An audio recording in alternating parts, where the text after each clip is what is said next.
ورسولك نبينا وسيدنا وحبيبنا وشفيعنا محمد صلى الله وسلم وبارك عليه وعلى آله وصحبه أجمعين. أما بعد.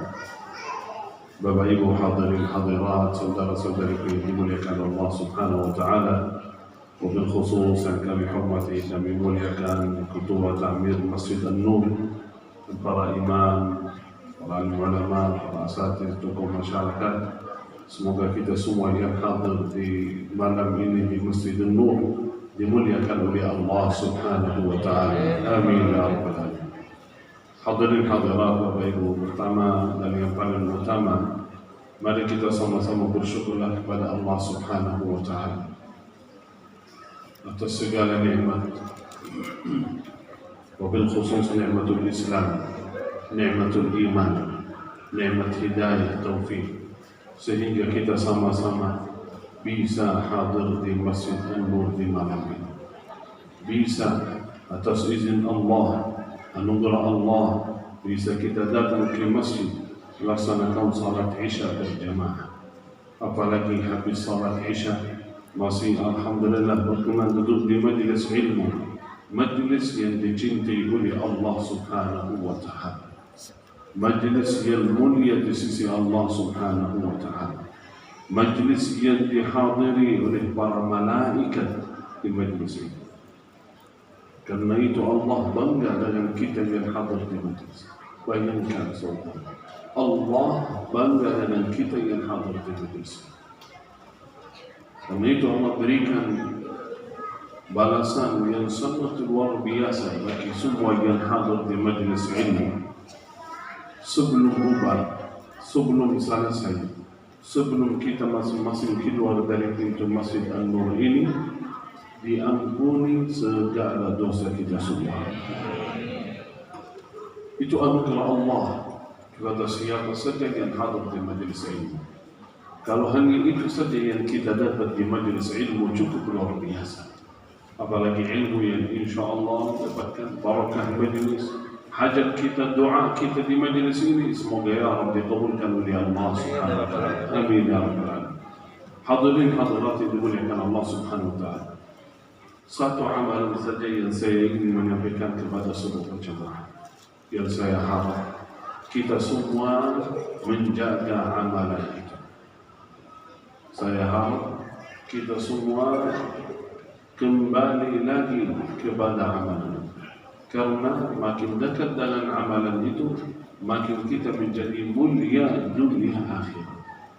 Makin jauh dari amalan itu, kita menjadi hina di sisi Allah Subhanahu wa taala. Apa amalannya? Adalah Al-Quran. Al-Quran, Kitabullah. Siapa saja yang dekat dengan Al-Quran dimuliakan oleh Allah. Karena itu kata ulama, kalau ingin tahu posisi kita di sisi Allah bagaimana, lihatlah posisi kita dengan Al-Quran. Kalau dekat dengan Al-Quran artinya dekat dengan Allah. Kalau jauh dari Al-Quran berarti jauh dari Allah.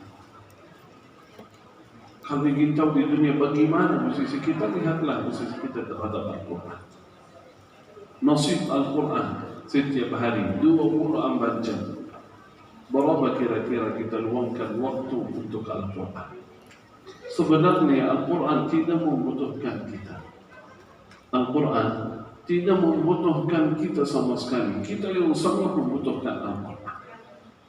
Bayangkan saudara, wallahi tidak ada yang dekat dengan Al-Quran kecuali dimuliakan oleh Allah Subhanahu wa taala. Dimuliakan oleh Allah tempatnya, keluarganya, umurnya, semua menjadi mulia di sisi Allah. Bayangkan, Allah menurunkan Al-Quran kepada Nabi Muhammad sallallahu alaihi wasallam. Nabi Muhammad menjadi Sayyidul Anbiya, Nabi yang termulia. Yang menurunkan Al-Quran dari langit ke bumi Jibril alaihi salam. Jibril menjadi Sayyidul Malaikah, malaikat yang termulia. Al-Quran turun di bulan Ramadan, bulan Ramadan menjadi sayyidus syuhud, bulan yang termulia.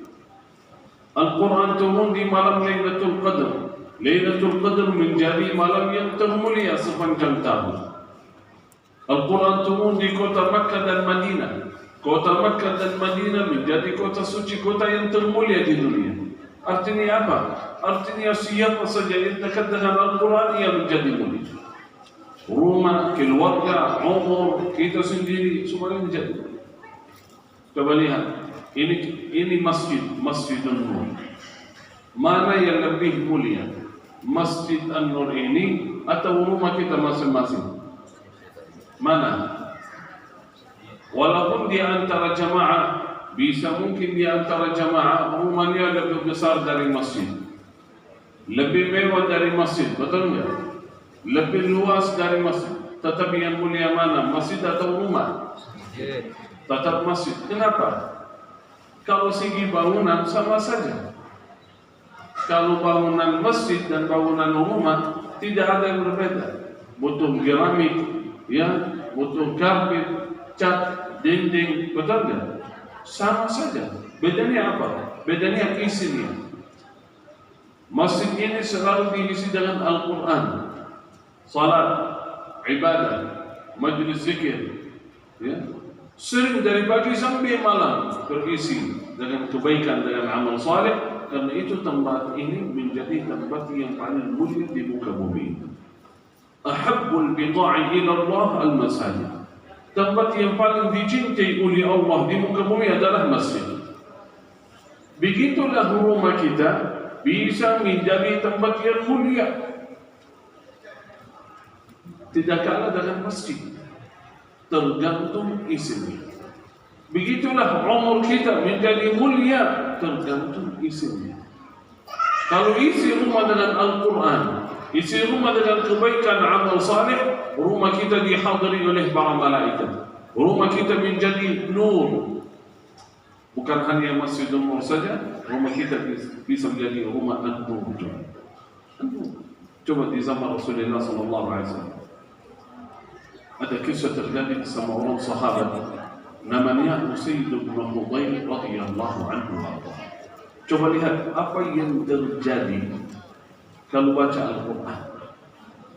Bukan hanya baca Al-Quran mendapatkan kebaikan, hasanat, pahala.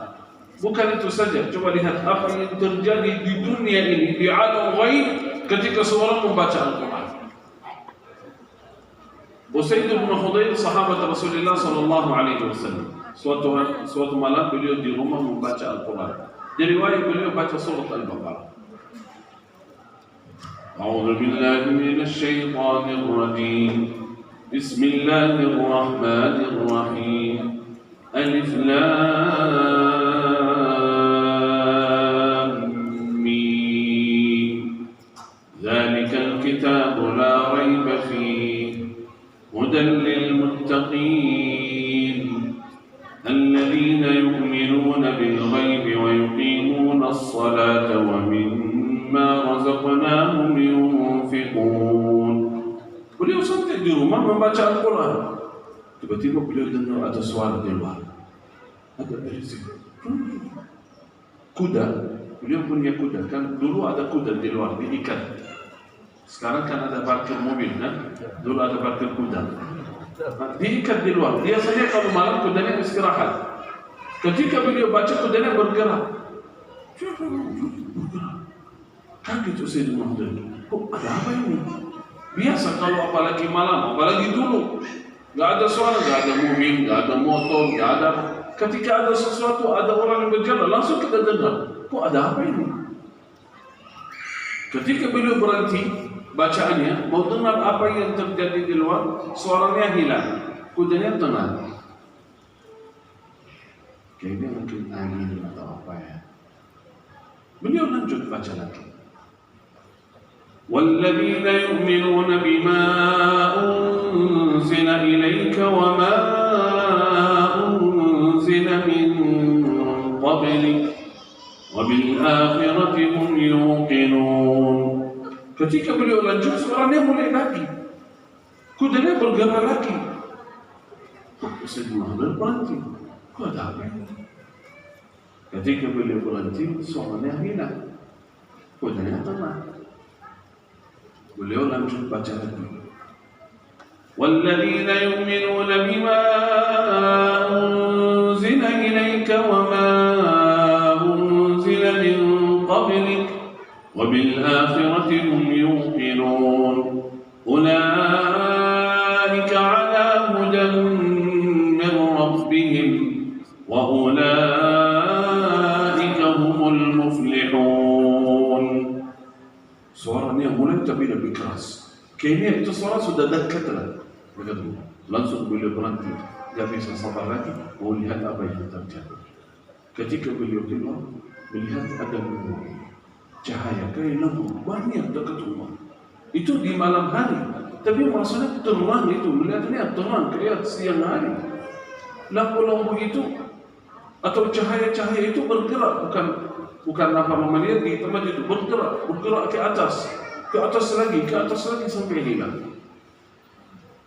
Usaid bin Hudayr radhiyallahu anhu tidak mengerti apa itu. Apa yang terjadi? Sudah tidak apa-apa. Besok saya ketemu Rasulullah SAW, saya cerita kepada Rasulullah SAW. Itu di zaman Rasulullah SAW di Madinah. Usaid bin Hudayr salah satu warga penduduk Madinah. Hari berikutnya beliau datang langsung ke masjid Rasulullah Sallallahu Alaihi Wasallam.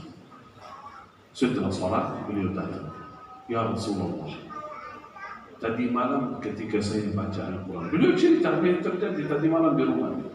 Ketika saya membaca, saya dengar ada suara. Saya berhenti baca, suaranya hilang. Saya baca lagi, suaranya mulai lagi. Langsung Rasulullah SAW mengerti apa yang terjadi. Suara apa? Kata Rasulullah dalam hadis, Iqra ibn Hudayr, Iqra ibn Hudayr, Iqra ibn Hudayr. Artinya lanjut baca, jangan berhenti bacaannya, terus baca wahai ibn Hudayr, terus baca wahai ibn Hudayr. Kata ibn Hudayr dalam riwayat, Ya Rasulullah, ada anak saya, Yahya, saya takut kena sesuatu. Langsung saya berdiri, Ya Rasulullah, melihat nur, melihat cahaya, Ya Rasulullah. Nabi SAW berkata, Ya ibn Hudayr, wahai ibn Hudayr, cahaya itu malaikat tanazzalat lil Quran, malaikat turun karena Al-Quran. Wallahi ya ibn Hudayr, kalau terus membaca Al-Quran, malaikat akan turun sampai masuk rumah kalian, duduk bersama kalian di rumah. Kalau terus membaca, malaikat akan turun, kan sudah turun malaikat menuju ke rumah orang yang membaca Al-Quran. Qala lara'aitum, mereka masuk rumah dan duduk bersama kalian di rumah. Karena Al-Quran. Karena itu kata seorang alim para salaf, qal Al-Quran ni'matun an'ama Allah biha ala ibadihi. Al-Quran adalah anugerah Allah kepada kita manusia. Al-Quran adalah anugerah Allah kepada kita manusia. Malaikat saja tidak mendapatkan anugerah itu. Malaikat saja tidak membaca Al-Quran. Karena itu kata beliau, malaikat menunggu siapa saja yang membaca Al-Quran, malaikat ini mendengar Al-Quran dari kita. Malaikat menunggu siapa?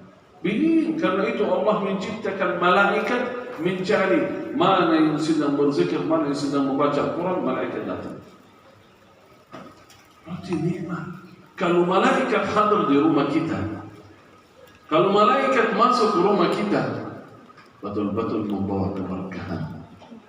Kalau malaikat hadir di rumah kita, syaitan akan lari jauh dari rumah kita. Karena syaitan takut dengan malaikat, enggak bisa duduk walaupun sebentar di tempat yang dihadiri oleh malaikat. Karena itu Nabi SAW dalam hadis sahih sering menyuruh kita untuk membaca Al-Quran di rumah.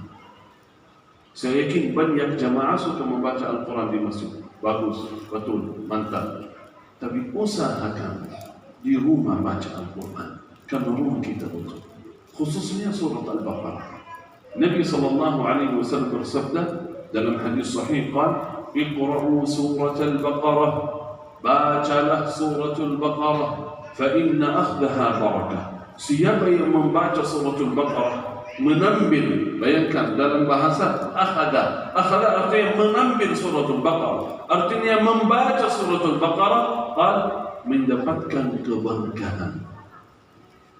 keberkahan umur, keberkahan harta, keberkahan rumah, keberkahan keluarga, keberkahan urusan. Silakan niat apa saja, baca Al-Quran. Qad watartuha hasrah. Siapa yang tinggalkan bacaan suratul Baqarah, menyesal dia, sedih, rugi. Kenapa? Karena Allah berikan sesuatu yang sangat luar biasa, tetapi dia tidak mau mengambil. Allah kasih hadiah, silakan. Punya masalah, punya hajat, mau barakah dunia akhirat, silakan ambil surah Baqarah. Tetapi tidak mengambil dia. Kata Rasulullah SAW, watartuha hasrah. Siapa yang tinggalkan suratul Baqarah, rugi, menyesal. Wala yastati'uha al-batalah. Penyihir, dukun, tidak kena madarah sama sekali bagi seorang yang baca surat Al-Baqarah.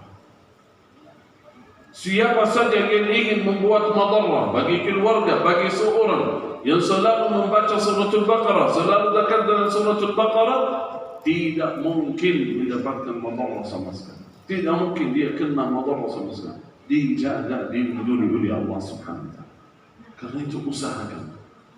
Bayangkan, berarti Al-Quran bukan hanya kebaikan pahala yang kita dapat, melainkan keberkahan rumah kita, keberkahan umur kita, keberkahan harta kita, dilindungi oleh Allah Subhanahu wa ta'ala. Karena itu saya senang sekali, saya dengar banyak jamaah, saya kenal baik beberapa jamaah, Masya Allah, rutin membaca surat Al-Baqarah di rumah setiap hari. Saya kenal baik beberapa jemaah sudah lama setiap hari membaca surat Al-Baqarah di rumah dari awal sampai akhir sekaligus. Kenapa? Itu bukan wajib, tidak harus baca setiap hari. Tetapi kenapa mereka membaca surat Al-Baqarah setiap hari? Ingin mendapatkan keberkahan, ingin rumah, keluarga, anak semua dilindungi oleh Allah Subhanahu wa ta'ala. Mungkin kalau mau baca surat Al-Baqarah agak berat, betul? Sekali saja berat, apalagi setiap hari. Tapi biasa. Di awal itu berat, tapi niat dan azam, rutin istiqamah, jadi mudah. Tidak harus kita baca setiap hari. Usahakan walaupun seminggu sekali. Usahakan walaupun sebulan sekali di rumah. Usahakan baca surat Al-Baqarah. Barakahnya luar biasa. Apalagi kalau baca suratul Baqarah, boleh suratul Baqarah menjadi ruqyah. Coba lihat, ini salah satu keutamaan Al-Quran. Amalan ini banyak kata ulama, banyak di antara manusia yang tinggalkan amalan itu. Menjadikan Al-Quran syifa, menyembuh segala penyakit. Menjadikan Al-Quran ruqyah. Al-Quran ruqyah, syifa, punya penyakit, punya masalah, punya hajat, baca Al-Quran untuk hajat apa saja, untuk masalah apa saja. Apalagi penyakit rohani maupun jismani, baca Al-Quran. Al-Quran memberikan bukan obat tetapi syifa. Allah berfirman dalam Al-Quran, wa nunazzilu minal Qur'ani ma huwa shifaa ya ayyuhan nas qad ja'atkum maw'izatun min rabbikum wa shifaa'un lima fis sudur. Al-Quran adalah obat menyembuhkan segala penyakit. Kalau obat yang kita minum dari rumah sakit, dari dokter, tidak ada jaminan bahwa obat itu menyembuhkan penyakit. Tetapi ikhtiar bagi kita, kita tetap minum obat, kita pergi ke dokter. Tetapi tidak ada jaminan. Ada seorang minum obat itu dia sembuh, orang lain minum obat yang sama tetapi tidak sembuh. Kita tidak tahu. Tapi tetap ikhtiar. Tapi Al-Quran bukan obat. Al-Quran syifa. Bedanya apa? Syifa itu jamin menyembuhkan penyakit. Tergantung yakin. Yakin, amalkan. Ketika baca, misal suratul Baqarah, taruh ayat di depan. Misal ayat ini. Baik surat Al-Baqarah, baik ayatul kursi, Walaupun misal di antara jamaah misal untuk mendapatkan keberkahan suratul Baqarah, untuk mendapatkan keberkahan suratul Baqarah, untuk mendapatkan lindungan Allah Subhanahu wa taala di rumah, untuk keluarga, untuk harta kita, boleh baca suratul Baqarah. Kalau malas boleh dengar suratul Baqarah. Lebih baik, lebih utama baca. Karena Nabi SAW bersabda, "Qad iqra'u", bacalah. Tapi dalam hadis lain, qala Nabi SAW, hadisnya sahih, qala al-baitu alladhi tuqra'u fihi suratul Baqarah, rumah yang di dalamnya ada bacaan suratul Baqarah, yafirru minhu syaitan, syaitan akan lari jauh dari rumah tersebut. Syaitan tidak boleh masuk rumah yang di dalamnya ada bacaan surat Al-Baqarah. Pernah saya tanya seorang alim, apakah harus saya baca? Atau kalau seorang lain baca, apalagi di zaman ini ada CD, YouTube, TV. Kalau saya dengar bacaan suratul Baqarah, apakah saya mendapatkan pahala atau kebaikan yang sama? Dilindungi oleh Allah Subhanahu wa taala, dijauhkan dari segala keburukan, dihindari dari syaitan, dijauhkan dari syaitan. Kata ulama, ya betul, sama. Kenapa? Karena dalam hadis yang tadi saya sampaikan, al-baitul ladzi tuqra'u fi, rumah yang di dalamnya ada bacaan suratul Baqarah. Berarti bacaannya baik dari orang, baik dari CD, TV, YouTube, insyaallah sama. Beda dengan hadis yang pertama, iqra'u, bacalah. Iqra'u, bacalah, artinya sendiri baca. Tetapi kalau baca rumah yang di dalamnya ada bacaan Al-Quran, bisa walaupun melalui CD, biar mendapatkan keberkahan. Berarti kalau di antara kita misal malas membaca, walaupun saya berharap usahakan membaca suratul Baqarah, walaupun sebulan sekali. Tahu kira-kira berapa kalau mau baca suratul Baqarah dari awal sampai akhir? 2 jam. Berapa jam kurang lebih? 2 jam berapa lebih? Kurang lebih 3 jam. 2 jam. 200. Kurang lebih 3 jam. Kalau bacaannya pelan-pelan. Wa idh qala rabbuka lil malaikati inni ja'ilun fil ardi khalifah. قالوا أتجعل فيها من يفسد فيها ويسفك الدماء ونحن نسبح بحمدك ونقدس لك قال إني أعلم ما لا تعلمون. Kalau bacanya begitu bisa sampai 3 jam. Tapi orang yang sering membaca Al-Quran, yang punya murid mengkhatamkan Al-Quran, saya pernah tanya mereka kalau baca suratul Baqarah berapa lama? Kurang lebih 1,5 jam. Bacaannya bagaimana? Hadar itu kan cepat. Wa idh qala rabbuka lil malaikati inni ja'ilun fil ardi khalifah qalu ataj'alu fiha man yufsidu fiha wa yasfiku ad-dima'a wa nahnu nusabbihu bihamdika wa nuqaddisu lak qala inni a'lamu ma la ta'lamun. Kalau begitu bacanya kurang lebih 1,5 jam. Mohon maaf, kira-kira ada waktu kosong 1,5 jam atau 2 jam?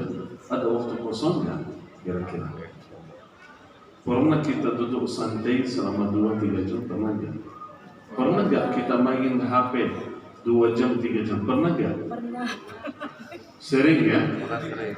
Setiap hari? Rutin, istiqamah, alhamdulillah. Jujur. Setiap hari kan? Bisa lebih kan? 4 jam, 5 jam, betul nggak? Tapi Al-Quran pernah nggak kita duduk bersama Al-Quran 1 jam atau 2 jam? Pernah baca nggak? Saya yakin semuanya biasa membaca Al-Quran. Tapi pernah kita duduk bersama Al-Quran sebagaimana kita duduk bersama hari ini? Usahakan. Kenapa saya sampaikan itu? Karena saya harap di bulan Sya'ban ini, sebentar lagi kita memasuki bulan suci Ramadan, kita berusaha kembali kepada Al-Quran. Usahakan membiasakan diri duduk bersama Al-Quran. Dulu susah, nggak bisa, jarang diulang bersama Al-Quran. Mulai sekarang usahakan membiasakan diri. Kalau nafsu kita biasanya ikut apa yang kita mau, apa yang kita azam, apa yang kita niat, nafsu itu ikut. Sami'na wa ata'na sebenarnya. Kalau kita melawan hawa nafsu mujahadah, memaksa diri sebenarnya bisa. Karena di antara kita jamaah, coba lihat, saya yakin di antara jamaah, sahabat, kerabat, pasti pernah dengar orang baca setiap hari 5 juz. Mungkin di antara jamaah ada yang sering pada salat subuh sampai terbit matahari, rutin setiap hari membaca Al-Quran. Kenapa saya belum bisa? Di bulan Ramadan, di bulan Sya'ban ini sebelum Ramadan, banyak di antara jamaah yang khatam Al-Quran berkali-kali. Karena dengar para salafus salih ketika masuk bulan Sya'ban, mereka sibuk dengan Al-Quran, persiapan untuk bulan suci Ramadan. Saya yakin pernah dengar ada teman, sahabat, orang tua yang baca Al-Quran di bulan suci Ramadan 2, 3, 4 kali khatam Al-Quran. Kenapa saya belum bisa? Bedanya apa kira-kira? Coba muhasabah. Kenapa fulan ini bisa? Fulan ini bisa? Fulan ini bisa, saya belum bisa. Kenapa? Sama. Dia punya kerjaan, punya kesibukan, punya keluarga, punya hal. Sama persis. Tapi dia bisa setiap hari rutin mengkhatamkan Al-Quran. Kalau saya belum bisa, kenapa? Muhasabah dia. Apalagi di bulan suci Ramadan ini. Muhasabah. Kenapa saya bisa nonton TV, main HP itu berjam-jam lama setiap hari, tapi Al-Quran agak berat, susah. Kenapa? Berarti ada sedih, ada masalah dalam hati. Karena itu kata Uthman bin Affan radhiyallahu anhu warḍah, seorang sahabat, qala law tahurat qulubuna ma syabi'at min kalami rabbina. Beliau berkata, jika hati kita bersih, jika hati kita suci, tidak mungkin bosan dengan kalam Allah. Tidak pernah bosan dengan kalam Allah. Asal hati kita bersih, suci. Artinya kalau susah membaca, susah duduk lama bersama Al-Quran, berarti hati kita belum suci, belum bersih, ada masalah. Berarti wajib kita membersihkan hati. Ini bulan Ramadan kesempatan. Karena itu orang mukmin, orang saleh ketika masuk bulan suci Ramadan, di mana-mana biasa di bulan Ramadan mereka mengkhatamkan Al-Quran berkali-kali, berlomba-lomba. Wallahi saya ingat dulu di Madinah saat umur 10 tahun, 12 tahun, kita berlomba-lomba di halaqah tahfidz bersama teman dan anak. Ketika teman saya sebelah kanan, sebelah kiri baca, saya suka lihat, ini sudah sampai mana? Sudah berapa kali khatam? Gak mau jawab ini. Nah, nanti akhir ada laporan kepada guru atau ustaz. Sejak kecil biasa berlomba-lomba mengkhatamkan Al-Quran. Itu biasa di bulan Ramadan. Kalau bulan Ramadan saja, bulan Al-Quran, belum bisa kita duduk bersama Al-Quran. Belum ada niat rencana mengkhatamkan Al-Quran di bulan Ramadan berkali-kali. Terus kapan lagi kira-kira? Kapan lagi? Kalau sering hadir majelis ilmu, sering hadir kajian, tetapi belum ada perubahan dalam diri, terus kapan kita betul-betul menjadi hamba yang baik, berubah diri menjadi lebih baik lagi, salatnya lebih baik, qiyamul lail lebih baik, baca Quran lebih baik, salatnya lebih baik, puasanya lebih baik, berbakti baik kepada orang tua menjadi lebih baik. Kapan saya berubah menjadi hamba yang saleh? Kapan kira-kira? Kalau di bulan-bulan yang mulia seperti bulan Sya'ban, bulan Ramadan, Allah menurunkan rahmat, Allah membuka rahmat seluas-luasnya. Saya belum bisa, terus kapan lagi? Karena itu Nabi SAW bersabda, orang celaka rugi yang masuk bulan suci Ramadan sampai keluar tidak mendapatkan ampunan Allah. Karena bulan penuh rahmat, penuh maghfirah, belum bisa mendapatkan ampunan Allah. Itu orang yang betul-betul rugi, itu orang-orang yang betul-betul celaka. Alhamdulillah. Rugi ma'anf kata Rasulullah. Rugi ma'anf, celaka seorang. Man adraka Ramadan, dia berjumpa dengan bulan suci Ramadan sampai keluar, walam yughfar lah, tidak mendapatkan ampunan Allah Subhanahu wa taala. Khususnya amalan paling utama di bulan suci Ramadan adalah usahakan sebagaimana kita bisa duduk lama main HP, nonton TV, duduk bersama teman, saudara, keluarga. Sering kita minum kopi pada asar sampai maghrib, betul nggak? Sering waktunya kosong tetangga kita, teman sahabat, duduk ngobrol santai 2 jam, 3 jam. Di depan rumah, di teras. Usahakan di bulan Ramadan mendidik diri agar bisa membiasakan diri membaca Al-Quran, khususnya di rumah, agar rumah kita menjadi barakah. Dan kita kembali lagi kepada Al-Quran Ruqyah. Jangan tinggalkan. Punya hajat, punya harapan, punya masalah, punya penyakit rohani maupun jasmani, baca Al-Quran. Gimana caranya? Begini. Baik surat Al-Baqarah. Kalau surat Al-Baqarah taruh ayat, baca. Saya pernah masuk rumah, alhamdulillah salah satu anugerah Allah pada ummi saya, rutin setiap hari membaca surat Al-Baqarah. Rutin. Saudara, pernah saya masuk, ketika baca Al-Baqarah suka taruh gelas di depan. Bismillahirrahmanirrahim. Kalau mushaf ini gelas ini baca. Jadi ayat apa namanya? Ayat itu menjadi ruqyah, menjadi barakah karena dibacakan Al-Quran.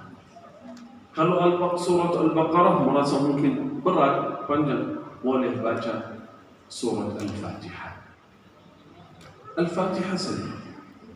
Al-Fatihah adalah ruqyah. Al-Fatihah adalah syafiyah. Al-Fatihah adalah kafiyah, mencukupi kita. Banyak rahasia dalam surat Al-Fatihah. Baca.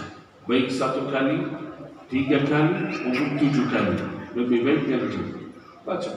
A'udzubillahi minasyaitonir rajim. Bismillahirrahmanirrahim. Alhamdulillahirabbil alamin. Arrahmanir rahim. Maliki yaumiddin. Iyyaka na'budu wa iyyaka nasta'in. اهدنا الصراط المستقيم صراط الذين أنعمت عليهم غير المغضوب عليهم ولا الضالين آمين. Setelah baca tiup 3 kali. Setelah tiup minum. Alhamdulillah. Mau minum lagi boleh. Segar. Mau 3 kali boleh, sunnah. Alhamdulillah. Ini air biasa ini. Ini air yang luar biasa. Kenapa? Karena dibacakan Al-Quran. Amalkan ini masing-masing di rumah. Baca sendiri. Sendiri baca. Kapan saja baca ayat surat Al-Fatihah, ayatul kursi, Al-Ikhlas, Al-Falaq, An-Nas, baca dan minum. Baca, kasih untuk anak-anak minum. Khususnya yang punya penyakit, apalagi rohani, merasa ini hasud atau ada ain, ya, dihasud orang atau apa, merasa sering pusing atau sering ada penyakit yang periksa di sini, di sana, diperiksa kata dokter nggak ada apa-apa ya, nggak ada apa-apa. Tapi kurang tahu, sering merasa begitu. Itu bisa jadi ain. Itu bukan penyakit di tubuh, bukan di badan, tapi itu ain rohani. Bagaimana cara mengobatinya? Itu Al-Quran. Mengobati saudara penyakit. Karena itu saudara, jangan tinggalkan Al-Quran. Banyak nikmat, banyak rahasia, banyak keberkahan di dalamnya. Semoga ya Allah di bulan Sya'ban ini masih ada 1 minggu lagi kita mempersiapkan diri menyambut bulan suci Ramadan dengan Al-Quran. Siap insyaAllah? Siap? Siap apa? Siap baca Al-Quran. Iya, saya harap masing-masing punya rencana dan jadwal. Niatnya di bulan Ramadan insyaAllah mau khatam Al-Quran berapa kali. Lebih baik ada target. Mau khatam Al-Quran di bulan Ramadan berapa kali? 3 kali kan? 5 kali? Lebih susun. Kalau misal 3 kali, berarti 1 hari 3 juz. Kalau 3 juz butuh waktu berapa lama? Kurang lebih 2 jam, paling 3 jam kalau bacaannya pelan-pelan. sambil baca tafsir atau artinya, bisa mentadabburi min hayati Al-Quran. Terus kalau misal 3 jam, kapan bisa? Atau 2 jam, kapan bisa? Bayangkan, bukan seluruh waktu kita, bukan dari pagi sampai malam kita sibuk dengan Al-Quran. Kita nggak bisa. Seharusnya di bulan Ramadan seperti itu. Harusnya di bulan Ramadan betul-betul sibuk dari pagi sampai malam sama Al-Quran. Harusnya begitu. Karena itu di akhir Ramadan ada i'tikaf. Tahu artinya i'tikaf apa? Tahu? I'tikaf bukan artinya duduk di masjid. Sering itu zamannya duduk di masjid, ngobrol. Pernah ada promo i'tikaf di masjid di Jakarta. Promo fasilitas AC, ya, WC yang bersih, bagus. Alhamdulillah, laundry juga. Alhamdulillah, terima kasih. Wifi, silakan main HP. Fasilitasnya wifi. Pernah saya lihat gambar di Madinah Masjid Nabawi puluhan tahun yang lalu. Di waktu i'tikaf di masjid itu ada tenda banyak, bukan satu, kayak kemah kecil, tenda gitu. Tahu kenapa itu? Agar jamaah salat berjamaah. Setelah salat berjamaah balik lagi ke tenda kemah. Gak ngobrol sama manusia sama sekali. Hanya masuk di kemah biar sibuk baca Quran terus sampai tidur. Itu makna i'tikaf. Artinya tinggalkan urusan dunia, tinggalkan manusia, hanya sibuk dengan Al-Quran. Itu namanya i'tikaf. Sibuk, bukan i'tikaf hanya duduk di masjid saja. Itu nama i'tikaf, artinya sibuk membaca Al-Quran, sibuk dengan zikir dan ibadah. Kita belum bisa. Gak apa-apa. Yang penting jangan sampai belum bisa mengkhatamkan Al-Quran walaupun 2-3 kali. Walaupun misal 24 jam, belum bisa kita luangkan waktu 2 jam saja. Dari 24, 2 jam. Kapan bisa? Pada subuh, nanti antara maghrib isya, atau setelah sahur, atau setelah subuh, kapan saja. Inilah artinya tanda serius betul-betul kita menjaga kesempatan bulan suci Ramadan. Ini betul-betul kita berdoa, ya Allah, balighna bulan Ramadan, bertemukan kami bulan suci Ramadan. Mau apa? Mau bertemu bulan suci Ramadan, kenapa? Kenapa mau bertemu bulan suci Ramadan? Ya Allah, agar saya beribadah, betul-betul mengerjakan ibadah di bulan suci Ramadan. Menjadikan Ramadan ini beda dengan bulan-bulan yang lain. Ya Allah, insya Allah saya janji menjadi bulan suci Ramadan ini beda dengan bulan-bulan sebelumnya. Salat saya, ibadah, baca Quran, qiyamul lail, semuanya insya Allah menjadi lebih baik. Itu makna balighna Ramadan. Menjadikan bulan suci Ramadan lebih baik daripada bulan-bulan yang lain. Mulai dengan niat.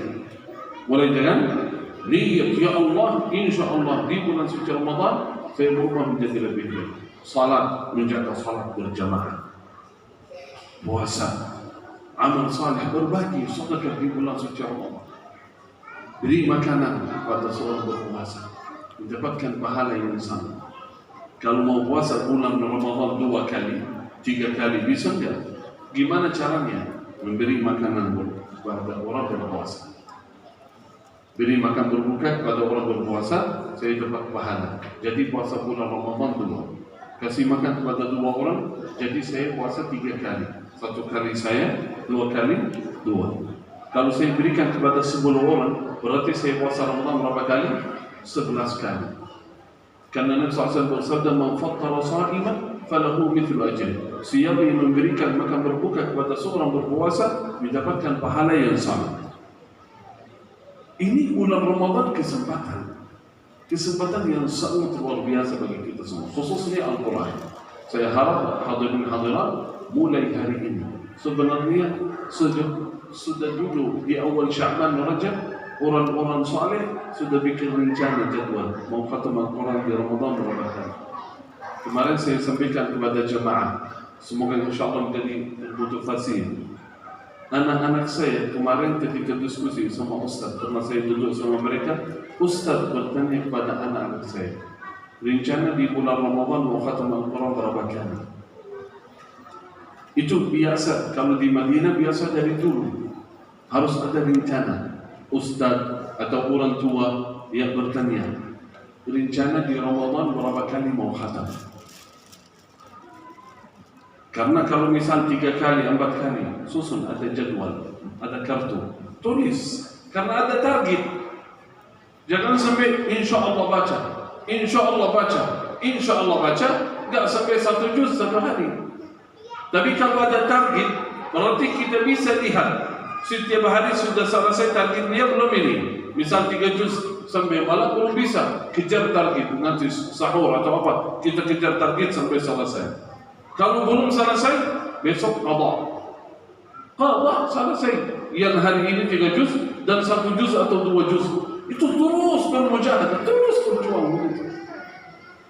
Ketika Ustaz bertanya kepada anak-anak saya, satu anak kata, insya Allah saya khatam 3 kali di bulan Ramadan. Yang kedua kata, insya Allah saya khatam 3 kali. Kata Ustaz, cukup 3 kali karena ada tugas lain, hafalan, murajaah. Baik Ustaz, 3 kali. Beliau tanya kepada anak saya ketiga. Kata beliau, insya Allah saya 5 kali. Kata Ustaz, cukup 3 kali. Kata anak saya, tidak mau, saya insya Allah 5. Mohon maaf Ustaz. Kenapa? Tahun lalu saya khatam 7 kali. Karena ini ada tugas hafalan baru murajaah, 5 kali insya Allah saya bisa. Tolong Ustaz. Ya boleh. Itulah bulan Ramadan. Itu bukan artinya kalau mau khatam 5 kali atau 10 kali, bukan artinya sibuk dari pagi sampai malam. Bebas. Di rumah bebas. Anak-anak saya di bulan Ramadan masing-masing mengambil HP, menutupi bebas. Tapi ada waktu khusus untuk Al-Quran. Selesaikan target, setelah itu bebas. Bayangkan kalau 2 jam atau 3 jam, berarti masih ada 22 jam bebas. 21 jam bebas. Yang penting ada niat dan azam. Itulah tujuan dari kehidupan kita di dunia. Wa ma khalaqtul jinna wal insa illa liya'budun. Itulah tujuan dari pagi sampai malam. Bagaimana saya mendekatkan diri kepada Allah, bagaimana saya berta'abbud, bertaqarrub kepada Allah. Fikiran dari pagi kita berfikir bagaimana di hari ini saya menjadi lebih baik daripada kemarin. Karena setiap hari sebenarnya kita dekat dengan kematian. Setiap hari kita dekat dengan kuburan kita. Siapkan amalan. Setiap hari dari pagi niatnya hari ini bagaimana ibadah saya, bagaimana amal saleh. Terus kita mengucap. Semoga Allah berikan taufik kepada kita semua. Semoga Allah berikan umur panjang, sehat wal afiat. Kita berjumpa dalam bulan suci Ramadan. Dan berikan taufik ya Allah kepada kami semua untuk memaksimalkan ibadah di bulan suci Ramadan. Karena tanpa pertolongan Allah kita tidak bisa mengerjakan ibadah. Tanpa pertolongan Allah tidak bisa mengerjakan ibadah. La haula wala quwwata illa billah. Cantumkan kalimat ini dalam hati. La haula wala quwwata illa billah.